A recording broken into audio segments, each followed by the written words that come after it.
नमस्कार, स्वागत है आपका आपके पसंदीदा कार्यक्रम कृषि दर्शन में और मैं हूं आपके साथ पूनम।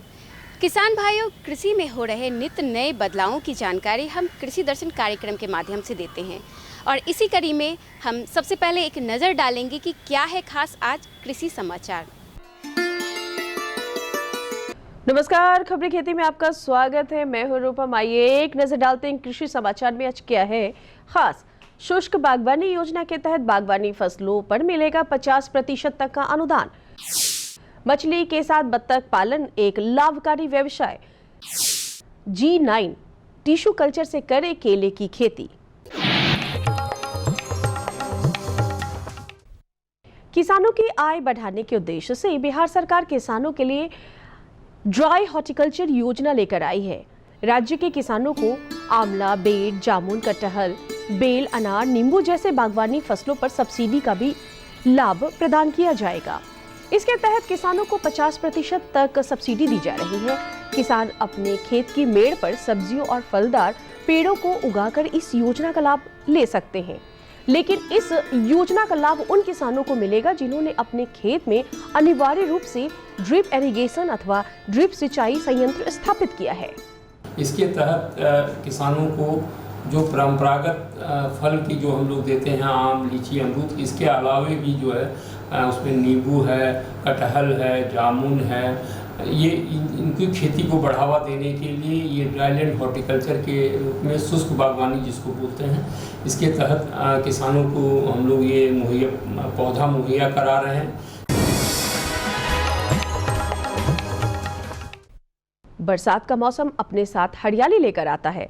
इस मौसम में नमी और उमस लगातार बनी रहती है जो पेड़ पौधों की बढ़वार और बीजों के उगने में मदद करती है। किसान भाई, अगर आप भी बागीचा लगाना चाहते हैं तो यह बेहद ही माकूल समय है, लेकिन इस बात का ध्यान भी रखना जरूरी है कि जहां पौधा लगा रहे हैं वहां जल जमाव ना हो। इसके अलावा पौधे की अच्छी बढ़वार के लिए किसान भाई बलुई दोमट मिट्टी का चयन करें। आज के समय में खेती के साथ किसान आय बढ़ाने के लिए नई तकनीक को अपनाते हैं जिसके जरिए वह अपनी आर्थिक स्थिति को मजबूत कर सकते हैं। ऐसे ही एक तकनीक है मछली के साथ बत्तख पालन।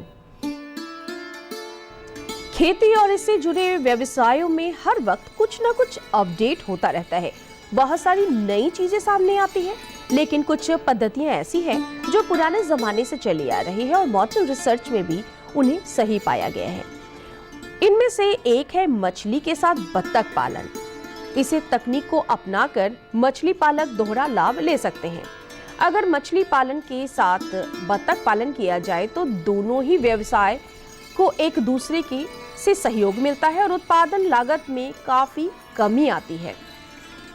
मछली के आहार पर लगभग 75% कम खर्च आएगा। वहीं दूसरी तरफ बत्तख तालाब की गंदगी को खाकर उसकी साफ सफाई कर देते हैं। बत्तखों के पानी में तैरने से तालाब का ऑक्सीजन लेवल भी काफी बढ़ता है। इससे मछलियों की अच्छी बढ़वार होती है।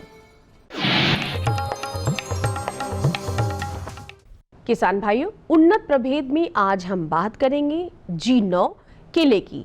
G9 टिश्यू कल्चर केले की खेती का प्रचलन काफी बढ़ गया है। इसके पौधे छोटे और मजबूत होते हैं जिससे आंधी तूफान में नष्ट होने की संभावना बहुत कम होती है। इसके अलावा केले की दूसरी प्रजाति जहां 14 से 15 महीने में तैयार हो जाती है, वहीं G9 प्रजाति का केला महज 9 से 10 महीने में तैयार हो जाता है।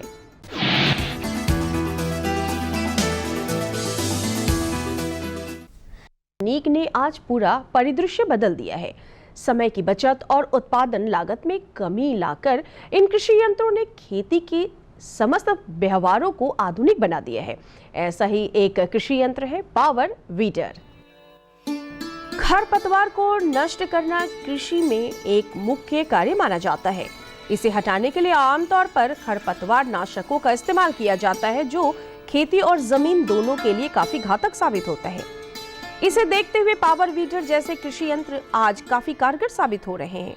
पावर वीडर छोटी मशीनें होती हैं जिनका इस्तेमाल बेहद आसान होता है। यह इंजन, फ्रेम, ब्लेड्स और सहायक पहियों का मिश्रण होता है खरपतवार को निकालने में माहिर पावर वीडर सब्जियों की कतारों के बीच उगी अनचाहे घास फूस को आसानी से निकाल देता है। खरपतवार गन्ने की उपज को बहुत बुरी तरह प्रभावित करते हैं। ऐसे में गन्ना फसल की निराई गुराई और मिट्टी चढ़ाने में पावर वीडर बेहतर भूमिका अदा करता है।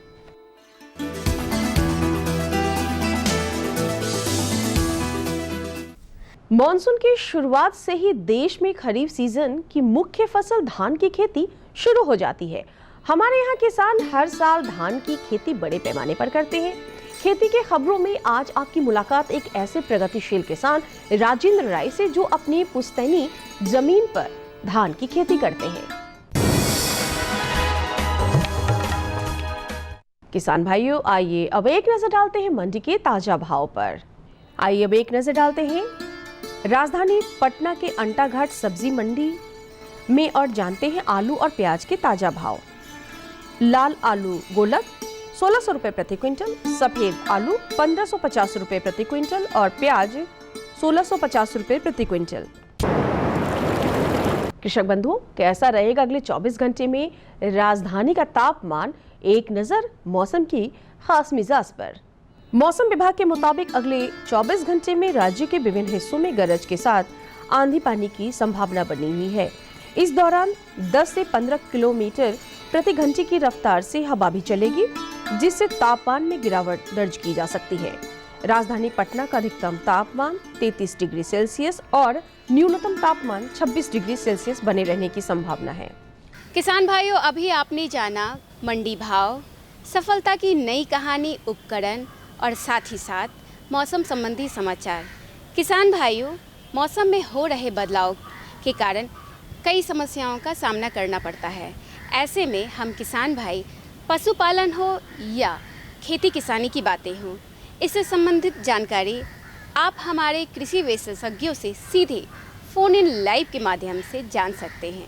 तो किसान भाइयों, फ़ोन उठाइए और तैयार हो जाइए अपने प्रश्नों के साथ हमारे कृषि वैज्ञानिक से अपने प्रश्नों के जवाब के लिए। तो आइए चलते हैं सीधे स्टूडियो, जहां हमारे कृषि विशेषज्ञ आपके प्रश्नों के उत्तर के लिए मौजूद हैं।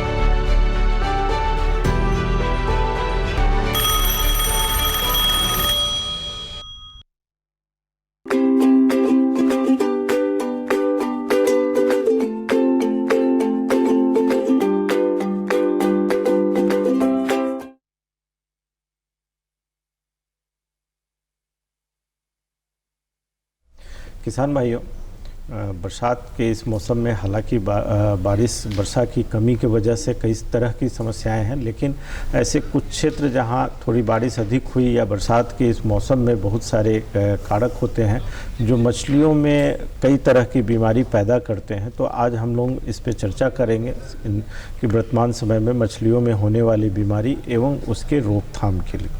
हमारे साथ विशेषज्ञ भाग लेंगे डॉक्टर टुनटुन सिंह, जो नमस्कार व्याख्याता है। बरसात के दिनों में मछलियों में होने वाले रोग और उसका बचाव, इस विषय पे आज हम लोग चर्चा करेंगे। और इस चर्चा में हमारे साथ विशेषज्ञ भाग लेंगे डॉक्टर टुनटुन, जो व्याख्याता है मत्स्य प्रशिक्षण केंद्र मीठापुर में। और आप इनसे इस विषय पे प्रश्न कर सकते हैं कि आप अपने मछलियों में किस तरीके से बीमारी से निजात पाएँ। तो और आप हमें फ़ोन करने के लिए हमारा टोल फ्री नंबर डायल करें। हमारा टोल फ्री नंबर है 180034566171। तो आप इस नंबर का उपयोग करके अपना प्रश्न हमारे विशेषज्ञ से सीधे पूछ सकते हैं। तो जैसे अभी की जो वर्तमान परिस्थिति है, एकदम समसामयिक जो स्थिति है कि विगत जैसे आज भी थोड़ा बादल लगा, और वैसे परिस्थिति में जो सबसे बड़ी समस्या हमारे किसान भाई के पास आती है कि वो कई बार कहते हैं कि मछलियाँ ऊपर आ गई और बहुत परेशान हो रही है, कई जगह बहुत मोर्टिलिटी भी होती है। तो इसका क्या कारण है? बरसात से इस तरह की परिस्थिति का क्या मेल है? बिल्कुल आपने सही कहा। किसान बंधुओं को जो ही मत्स्य पालक हैं, सबसे बड़ी समस्या अभी किसान बंधुओं को तालाब में ऑक्सीजन फेलियर का है। मछली का ऊपर आना ऑक्सीजन फेलियर का इंडिकेशन होता है, ऑक्सीजन की कमी का। मछली को जिंदा रखने के लिए बिल्कुल 3 मिलीग्राम पर लीटर ऑक्सीजन चाहिए और बढ़िया बढ़वार के लिए 7 मिलीग्राम पर लीटर ऑक्सीजन चाहिए। अभी के समय में वो 3 मिलीग्राम से कम हो जाता है। उसके कुल 5 कारण हैं। पहला तो किसान बंधु स्टॉकिंग डेंसिटी अगर ज़्यादा रखे होंगे तो उनको ऑक्सीजन प्रॉब्लम होगा, डिजर्व ऑक्सीजन की कमी होगी मछली को। दूसरा, बरसात का पानी उनके तालाब में जाएगा, पॉल्यूटेड पानी, तभी घुलनशील ऑक्सीजन गिरती है। तीसरा, लंबे समय तक तालाब में अगर धूप नहीं लगती है, आकाश में बदली लगी हुई रहती है, तभी प्रकाश संश्लेषण की क्रिया प्रभावित होती है और 90% घुलनशील ऑक्सीजन प्रकाश संश्लेषण के माध्यम से ही फाइटोप्लैंक्टन बनाती है, तब भी उस कंडीशन में ऑक्सीजन की कमी होती है। और चौथा, जब भी आपका टेम्परेचर 36 डिग्री से ज़्यादा रहेगा वातावरण का और सापेक्षिक आर्द्रता रिलेटिव ह्यूमिडिटी जो है वो 75% से ज़्यादा रहेगा, तो ऑक्सीजन फेलियर होता है, जिसको ऑक्सीजन टेंशन और एस्फिक्सिएशन की बीमारी के नाम से जाना जाता है। और संयोग बस ये चारों फैक्टर जो है ये बरसात के दिनों में अभी ही जून, जुलाई, अगस्त, सितंबर, ये 4 महीना में परसिस्ट करता है और सबसे ज़्यादा किसान बंधुओं को इसका सामना करना पड़ता है। और ये प्रॉब्लम जो बेसिकली होता है वो 2 बजे रात से 6 बजे के बीच में होता है, क्योंकि दिन भर जो थोड़ा बहुत डिजल ऑक्सीजन बना वो 12 बजे तक खपत हुई। खपत अगर प्रोडक्शन से ज़्यादा है तो ऑक्सीजन फेलियर होता है, जिसको एस्फिक्सिएशन और किसानों की भाषा में मछली को उजाहियाना कहते हैं। मछली लुटा जाती है और बहुत मास मोर्टिलिटी का सामना करना पड़ता है। मतलब आइडियली इसके इस तरह का जो आक्रमण होता है, एक तरीके से प्रकोप का है, जो कुछ समयबद्ध होता है, तो इसके लिए सबसे अनुकूल समय सुबह का माना जाए। हाँ, सुबह बिल्कुल। तालाब में ऑक्सीजन की कमी, चूँकि प्रकाश संश्लेषण 12 घंटे नहीं होता है, वैसे भी तालाब में पीएच और ऑक्सीजन की कमी मॉर्निंग में सबसे कम रीडिंग होता है, शाम में सबसे ज़्यादा होता है। और ऑक्सीजन फेलियर की संभावना हमेशा रात करके होती है, इसलिए किसान को पता नहीं चलता है और भारी नुकसान का सुबह में देखते हैं तो मोर्टिलिटी हो जाती है या मछलियां सरफेसिंग करते हैं जो ऊपर आ जाती है। जी हाँ। इसके निदान के लिए क्या करना चाहिए उनको? इसके निदान के लिए किसान बंधु को मैं सबसे पहले ये सुझाव देना चाहूँगा कि अगर स्टॉकिंग डेंसिटी, मछली का संचय घनत्व अगर ज़्यादा है तो उसको 50% कर दें। आधा निकाल करके अगर मार्केट साइज़ का है तो बाज़ार में बेच दें, नहीं तो दूसरे तालाब में शिफ्ट कर दें, पहला। दूसरा सुझाव है कि अगर बाहर का पानी आया है तो 1 फीट पानी बाहर निकाल करके नया बोरिंग का पानी फ्रेश वाटर डालें, क्योंकि best solution of pollution is dilution कहा जाता है। ये दूसरा सुझाव है। तीसरा सुझाव किसान बंधुओं को देंगे, अगर एरेटर और एयर ब्लोअर की सुविधा है तो सवेरे शाम कम से कम 24 घंटा में 4 घंटा सवेरे और 4 घंटा शाम चलाएं, तो ये प्रॉब्लम कभी नहीं होगी। और ये सुविधा अगर है तो संचय घनत्व को, नॉर्मल जो संचय घनत्व है उससे 1.5 गुना ज़्यादा भी किसान जा सकते हैं और बढ़िया उपज ले सकते हैं, ज़्यादा उपज ले सकते हैं।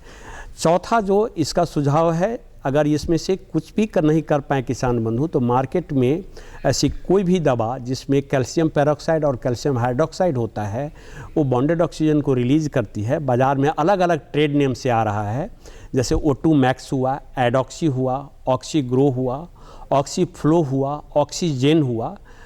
ये सारी दवा में से कोई एक दवा 400 ग्राम पर एकड़ सूखा टैबलेट हर 15 दिन के अंतराल पे पूरे बरसात भर किसान बंधुओं को रखना चाहिए। क्योंकि अगर ये नहीं करेंगे तो एक बार अगर मछली जग गई तो कुंटल 2 कुंटल तो एकड़ में नुकसान होता ही है और कम से कम ग्रोथ उनका 10 दिन पीछे जाता है। अगर 1 हेक्टेयर में किसी किसान बंधु ने 10,000 बीज रखा है और 10 दिन ग्रोथ पीछे गया तो 3 कुंटल उपजा का ह्रास होता है बचने के अलावा भी, और कुंटल 2 कुंटल मछली जाती भी है। तो किसान बंधु इसी चारों सुझाव में से कोई एक सुझाव को कर सकते हैं इस समस्या के निदान के लिए। तो सबसे जो महत्वपूर्ण है कि इसमें एक तो डेंसिटी कम कर दें, जी, पानी एक्सचेंज कर दें अगर तुरंत हो सकता है तो, और हमको लगता है कि उनको जो भी किसान मछली पालक हैं उनको अपने पास ये एक SOS के लिए दवा ये रखनी चाहिए कि जब भी ऐसी स्थिति हो। लेकिन सबसे बेहतर होगा कि ऐसी परिस्थिति में वो 15 दिन के लिए वो दवा का इस्तेमाल 15-15 दिन पर अगर 2 बार भी कर लेते हैं तो हमको लगता है कि ये समस्या कम होगी उनकी। जी, निश्चित रूप से। तो चलिए, अभी वक्त हो चला है छोटे से सूचनात्मक अंतराल का और हम तुरंत वापस आते हैं इस अंतराल के बाद।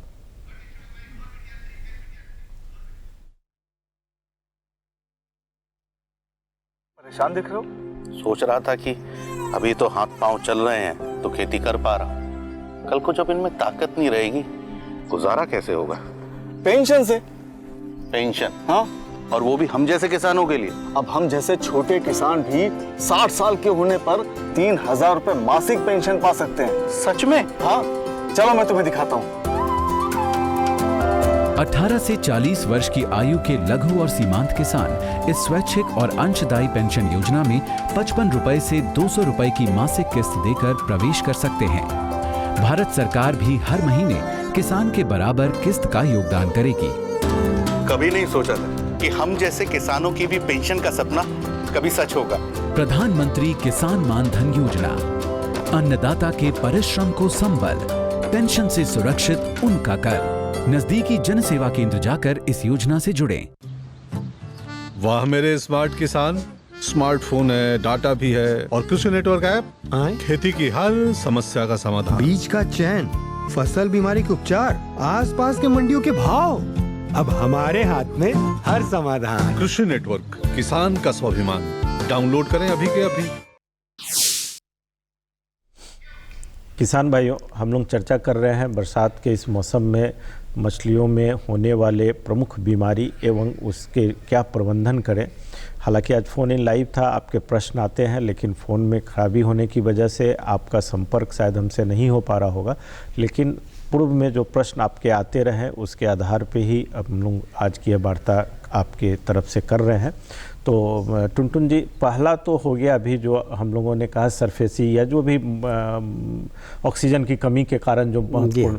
एक और जो परिस्थिति किसान भाई साझा करते हैं कि कई बार मछलियां सुस्त हो जाती हैं, खाना नहीं खा रही हैं, या जब उसको देखते हैं तो कुछ कुछ में उनका कहना है कि कहीं कहीं कीड़ा दिखता है। तो मछली में कीड़ा लगने का क्या कारण है, या ये ऐसा होता भी है, या क्या इसको कैसे समझेंगे और समझाएंगे किसान? बिल्कुल आपने सही कहा। जब भी तापमान ज़्यादा होगा, ह्यूमिडिटी ज़्यादा होगी और ऑर्गेनिक लोड, इनऑर्गेनिक लोड पानी में ज़्यादा आएगा, बरसात के समय में अमूमन होता ही है, तो आर्गुलस जो कीड़ा किसान बंधु कहते हैं वो कुछ और नहीं बल्कि आर्गुलस प्रजाति का एक टिक है।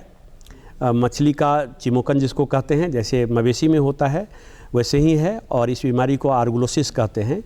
तो आर्गुलस का इन्फेक्शन इस समय ज़्यादा होने के चलते आर्गुलोसिस इन्फेक्शन का सामना किसान बंधु को करना पड़ता है। उनके मछली में शरीर के ऊपर बैठा रहता है किसान बंधु। अब क्लियर कट देख सकते हैं 0.5 to 0.8 सेंटीमीटर का उसका डायमीटर होता है। जहाँ जहाँ पंख पूँछ है उसको जकड़े हुए रहता है, और इससे मछलियाँ मरती नहीं है, लेकिन पर एकड़ कम से कम 2 कुंटल 3 कुंटल उपजा का ह्रास होता है। चूँकि यह एक एक्टोपैरासाइट है, बाहरी परजीवी है, उसके शरीर पे बैठ करके उसके ब्लड को सक करते रहता है, खून को, जिसके चलते जो मछली का प्रॉपर ग्रोथ होना चाहिए वो ग्रोथ प्रभावित हो जाता है, और मछलियाँ जो विकास करनी चाहिए वो विकास नहीं कर पाती है। ऐसी स्थिति में किसान बंधुओं को चाहिए कि अगर इनकी पहचान कैसे करेंगे। सबसे पहले मैं किसान बंधुओं को बता दूं कि पहचान का जो तरीका है, जब भी मछली असमय उछल कूद अगर मचाता है तो समझना चाहिए कि आर्गुलस का प्रकोप हो गया है। जब भी वो उल्टा तैरता है, इरेटिक स्विमिंग करता है, तो समझना चाहिए आर्गुलस हो गया। उसके शरीर पर अत्यधिक म्यूकस का अगर लसलसा पदार्थ का स्राव है, और तालाब के अंदर कोई ठोस मटेरियल है, किनारे में आकर के अपने शरीर को अगर वो रगड़ता है, तो समझना चाहिए। ये 4 ऐसे लक्षण हैं जो समझना चाहिए किसान बंधुओं को कि मछली में कीड़ा का प्रकोप यानी आर्गुलोसिस का प्रकोप हो गया है। अगर ऐसा है तो किसान बंधु को धूप रहने पे, मौसम अगर अच्छा है, तो 10% सैपरमेथिलीन बेस्ड कोई भी दवा, अलग अलग ट्रेड नेम से आती है, जैसे क्लीनर हुआ, ब्यूटॉक्स हुआ, टिकआउट हुआ, टिनिक्स हुआ, ये 10% सैपरमेथिलीन बेस्ड दवा 80 ml से 100 ml पर एकड़ 100 डेसिमल पे 12 बजे से 2 बजे के बीच में शाम करके नहीं देना है, क्योंकि एक वीक पेस्टिसाइड है। इसके डालने से घुलनशील ऑक्सीजन गिरता है, फिर तीसरा प्रॉब्लम किसान बंधु को हो जाएगा। तो इसका छिड़काव जब भी किसान बंधु करेंगे तो उस समय उस दिन भोजन नहीं देंगे, और वेदर अच्छा रहना चाहिए, नहीं तो फिर दूसरा प्रॉब्लम किसान बंधुओं को सामना करना पड़ेगा। और मात्रा का भी ध्यान रखना पड़ेगा। और मात्रा का भी ध्यान रखना पड़ेगा। ज़्यादा मात्रा देने से फिर मछली उबल करके ऊपर आएगी। और इसमें तालाब में पानी कितना होना चाहिए जब अगर इस तरह के दवा का प्रयोग कर रहे हैं तो? कम से कम 5 फीट पानी होनी चाहिए। कम पानी है तो फिर डोज को अकॉर्डिंगली आप थोड़ा कम कर दे सकते हैं। ये हमें लगता है कि किसान भाइयों के विवेक पे निर्भर करेगा कि जब पानी कम है, ऐसे सामान्य तौर पे 80 से 100 ml प्रति एकड़ का ये डोज है, लेकिन 2 परिस्थिति में आप इस डोज को घटा सकते हैं, जिसमें पानी की मात्रा और दूसरा मौसम कैसा है क्या है उसी स्थिति में। बिल्कुल, ऐसे किसान बंधुओं को मैं बताना चाहूँगा, प्रिवेंशन के तौर पे अगर महीना में 7 से 10 दिन तक जितना भोजन वो अपनी मछली को कराते हैं, चाहे फार्मेड फीड या कमर्शियल फीड, उसमें 5 से 10 ग्राम सोडियम क्लोराइड खाने वाला नमक मिला करके अगर करते हैं, भोजन देते हैं, तो ब्लड थोड़ा सा सॉल्टी होने के चलते वो फिर आर्गुलस का इन्फेक्शन या कोई भी एक्सटर्नल पर जो फंगस का और आर्गुलस का इन्फेक्शन नहीं आता है। तो अभी के इस मौसम में जो 2 सबसे महत्वपूर्ण जो समस्या हमको लगता है किसान भाई को आ रही थी, वो पहला तो सरफेसी, जिसमें कि ऑक्सीजन की मात्रा का कम हो जाना, अमूमन आप नहीं समझ पाते हैं, लेकिन कम हो जाने की वजह से मछलियां ऊपर आ जाती हैं और उसके साथ मोटिलिटी भी होती है। आर्गुलस में मोटिलिटी नहीं होती है लेकिन उत्पादन कम हो जाता है, तो इसके लिए भी, दोनों के लिए अभी बताएं। एक और जो तीसरी समस्या कई बार वो चर्चा करते हैं जिसमें लाल दाग हो जाता है, स्पॉट हो गया, इसको क्या कहते हैं, इसका क्या कारण है? बिल्कुल, लाल घाव जो है वो जनरली उसको एपिजोटिक अल्सरेटिव सिंड्रोम कहते हैं वैज्ञानिक भाषा में, और किसानों की भाषा में लाल घाव, लाल चकत्ता या महामारी की बीमारी कहते हैं। ये बेसिकली एफेनोमाइसिस इन्विडेंस नाम का एक फफूंद है जिसका वो प्राइमरी में कॉजेटिव एजेंट्स है, लेकिन बाद में उस पर एरोमोनस हाइड्रोफिला और ट्रिकोडीनिया पैरासाइट का भी इन्फेक्शन पाया गया है, इसीलिए इसको सिंड्रोम कहा गया, क्योंकि लक्षण की जटिलता है। शुरुआती दौर में वो रेड डॉट टाइप का चकत्ता मिलता है जो बाद में फैल करके बिंदी के आकार का हो जाता है, फिर वो ब्राउन हो जाता है, और ब्राउन होने के बाद वहाँ से मसल्स गलने लगता है और उतना दूर से अंग कट के बाहर निकल जाता है, इसीलिए इसको महामारी और लाल घाव की बीमारी कहते हैं। 90 के दशक में पूरे भारतवर्ष में बहुत ही ज़्यादा तबाही मचाई थी, लेकिन आज के डेट में ऑलमोस्ट सारी मल्टीनेशनल कंपनियां और केंद्रीय मीठा जल जीव पालन अनुसंधान संस्थान जो भुवनेश्वर में है, मत्स्यिकी संस्थान, वहाँ के वैज्ञानिकों ने एक सिफेक्स दवा ईजाद किया है। वो 2 लीटर पर एकड़ के दर से छिड़काव करने पे कंट्रोल हो जाता है। या जर्मनी बेस्ड एक दवा है सोक्रीना WS, उसका 2 लीटर पर एकड़ के दर से छिड़काव करने से ये कंट्रोल हो जाता है। 5 दिन के अंदर अगर कंट्रोल नहीं होता है तो किसान बंधु को दोबारा उसका प्रयोग करना चाहिए। इसके अलावा क्यूब फॉर ऑल 1 लीटर पर एकड़ या रेसिमेक्स 500 ml पर एकड़, मार्केट में अलग अलग ट्रेड नेम से वाटर सैनिटाइज़र उपलब्ध हैं जो लाल घाव की बीमारी को कंट्रोल करता है। चलिए, अभी वक्त तो चला है छोटे से सूचनात्मक अंतराल का, हम तुरंत वापस आते हैं इस अंतराल के बाद।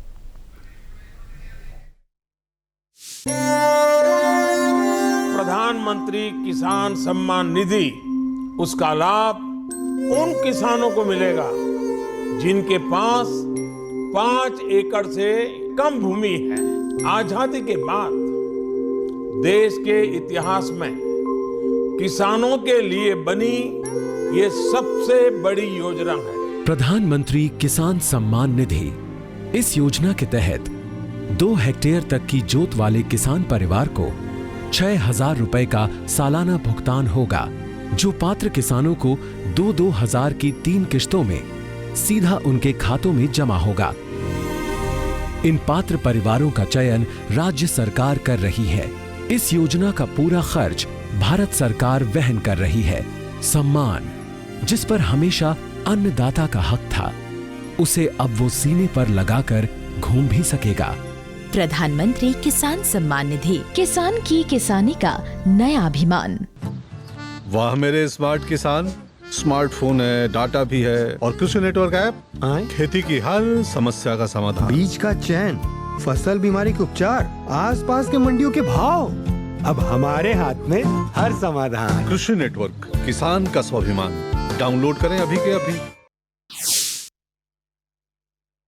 किसान भाइयों, हम लोग चर्चा कर रहे हैं मछलियों में इस मौसम में, बरसात के मौसम में ज़्यादातर होने वाली बीमारी एवं उसके प्रबंधन को लेकर 3 महत्वपूर्ण बीमारी की चर्चा हमने की।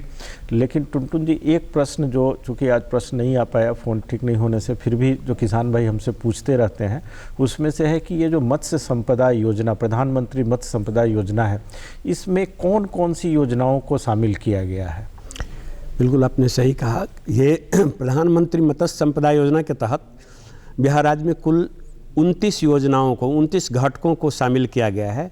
उसमें से जो कुछ प्रमुख घटक हैं वो एक तालाब निर्माण, नया तालाब निर्माण की योजना है, जिसका इकाई लागत 7 लाख प्रति हेक्टेयर है। अनुपातिक किसान बंधु को जो भी ज़मीन होगा उसके अनुपात के हिसाब से सब्सिडी मिलेगी। जनरल में 40% अनुदान देय है और SC ST और महिलाओं के लिए 60% अनुदान है। उसी तरह से रेयरिंग तालाब का निर्माण है नर्सरी के लिए, उसमें भी जो यूनिट कॉस्ट है 7 लाख पर हेक्टेयर है और उसका 40% जनरल सब्सिडी है और 60% महिला SC ST के लिए। इसके अलावा अलंकारी मछली की 3 तरह की योजनाएं हैं। एज ए बैकयार्ड इंडस्ट्री के रूप में, छोटे इंडस्ट्री के रूप में लघु अलंकारी मछली की संवर्धन इकाई के लिए 150 स्क्वायर फीट ज़मीन चाहिए, 3 लाख की योजना है। उसमें भी 40% 60% अनुदान है। इसके बाद में जो मध्यम अलंकारी मछली का योजना है, जिसमें 8 लाख का यूनिट कॉस्ट है, इसमें ही 40% जनरल और 60% महिला SC ST का है। इसके बाद में अलंकारी मछली का ही एक है समेकित अलंकारी मछली, एक संवर्धन योजना, जो 25 लाख का प्रोजेक्ट है और उसमें भी 40% और 60% अनुदान देय है।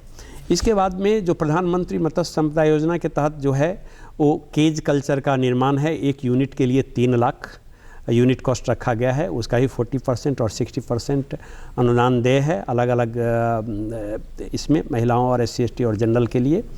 इसके बाद फिर बायोफ्लॉक की योजना है। बायोफ्लॉक के लिए अगर 5 यूनिट बैठाते हैं तो 8.5 लाख की योजना है। अगर 50 यूनिट बैठाते हैं तो 50 लाख की योजना है, वही प्रधानमंत्री मत्स्य संपदा योजना के तहत टेकअप होता है।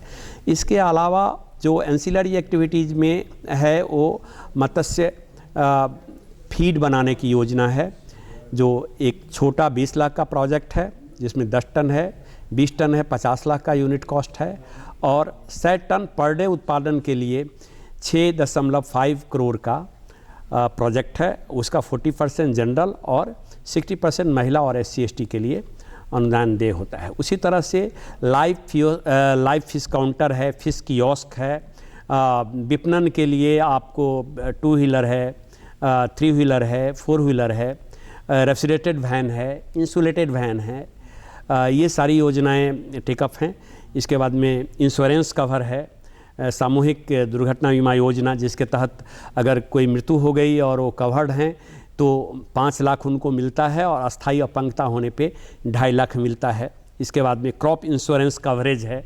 Crop insurance coverage state government में है, जिसमें आपको नर्सरी से लेके हैचरी से लेकर के ग्रो पॉन्ड तक सब में 50% प्रीमियम, 5 एकड़ से नीचे के जो किसान हैं उनको 50% प्रीमियम उनको देना है, 50% राज्य सरकार देती है। 5 एकड़ से बड़े किसान के लिए 100% प्रीमियम। इस तरीके से प्रधानमंत्री मत्स्य संपदा योजना में मछली पालन से लेकर उसके विपणन तक की विभिन्न प्रकार की योजनाएं हैं। आप उसके लिए विभाग से पता कर सकते हैं या आप वेबसाइट भी देख सकते हैं, अन्यथा आप हमें पत्र भी लिख सकते हैं। इस तरह के किसी भी योजना और जानकारी को प्राप्त करने के लिए हमारा पता है कृषि दर्शन, द्वारा निदेशक, केंद्र निदेशक, फ्रेजर रोड, दूरदर्शन केंद्र, पटना 8 लाख 1 पिन कोड है। आप हमें ईमेल भी कर सकते हैं। हमारा ईमेल एड्रेस है director.ddkpatna@gmail.com। तो आप किसी भी तरह की जानकारी जहाँ पे आपको समस्या हो रही है, आप ज़रूर संपर्क करें और आप अपने पूर्ण विवरण के साथ हमें जब भी मेल करें या पत्र लिखें तो भेजें। टुनटुन जी, आज आप आए, इसके लिए आपका बहुत बहुत धन्यवाद। नमस्कार।